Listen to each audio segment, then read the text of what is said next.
নমস্কার বন্ধুরা, আমি সুমিতা রান্নাঘর থেকে বলছি। দেখুন, আজকে আমি একটুখানি নিমকিন ভাত করব, তাতে একটু ঘি দেখুন দিয়ে দিলাম।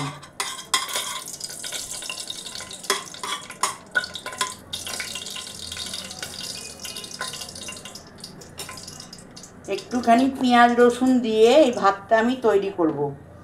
এই তৈরি করব ভাতটা, তার মধ্যে দেখুন আমি একটু জিরে ফোড়ন এতে দিয়ে দিলাম।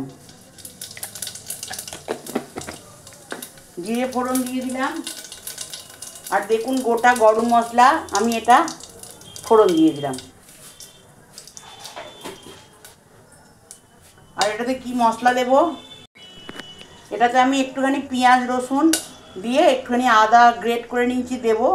আর তাতে কি মশলা দেবো দেখুন, এই যে হলুদ একটুখানি, ধনে গুঁড়ো, গরম মশলা, নুন আর চিনি। আর তার মধ্যে দেবো আমি এই কটা আলু আলু তার সঙ্গে যে পেঁয়াজ, কাঁচা লঙ্কা আর আদাটা দিয়ে দিলাম।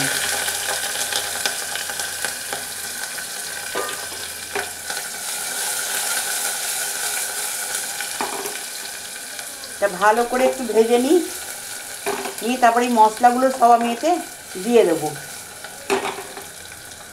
দেখুন বন্ধুরা, এটা আমার ভাজা হয়ে গেছে। এবার এই মশলাগুলো সব আমি এতে এগুলো সব ঢেলে দিলাম।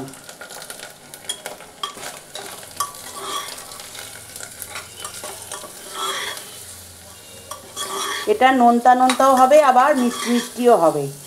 এই ভাতটা আপনারা কোনো দিন করবেন, শুধু খেতেও ভালো লাগে, আবার এটা মাংস টাংস দিয়ে খেতেও ভালো লাগে।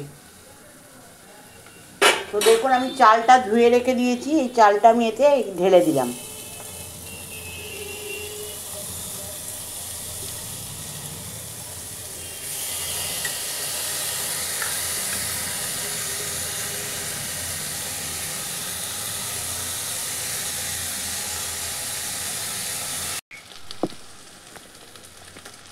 দেখুন বন্ধুরা, এটা আমার ভাজা হয়ে গেছে। এবার এতে আমি পরিমাণ মতন জল ঢেলে দিলাম।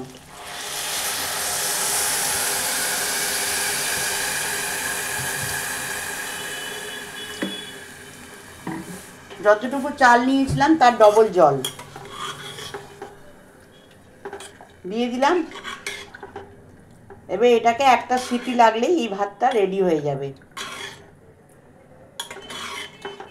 এবারে এটাকে আমি সিটি মারতে দিলাম, হয়ে গেলে আপনাদেরকে আমি দেখিয়ে দিচ্ছি। দেখুন বন্ধুরা, ভাতটা কিন্তু আমার হয়ে গেছে। দেখুন, দেখতে পাচ্ছেন নিমকিন ভাতটা আমার রেডি হয়ে গেছে।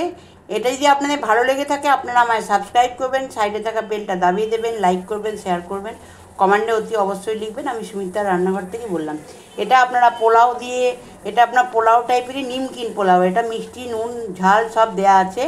এটা আপনারা মাংস দিয়েও খেতে পারেন, এমনিও খেতে পারেন, অসুবিধে কিছুতেই নেই। খুব ভালো লাগবে বন্ধুরা, একদিন করে খেয়ে দেখবেন, আপনাদের ভালোই লাগবে। নমস্কার বন্ধুরা।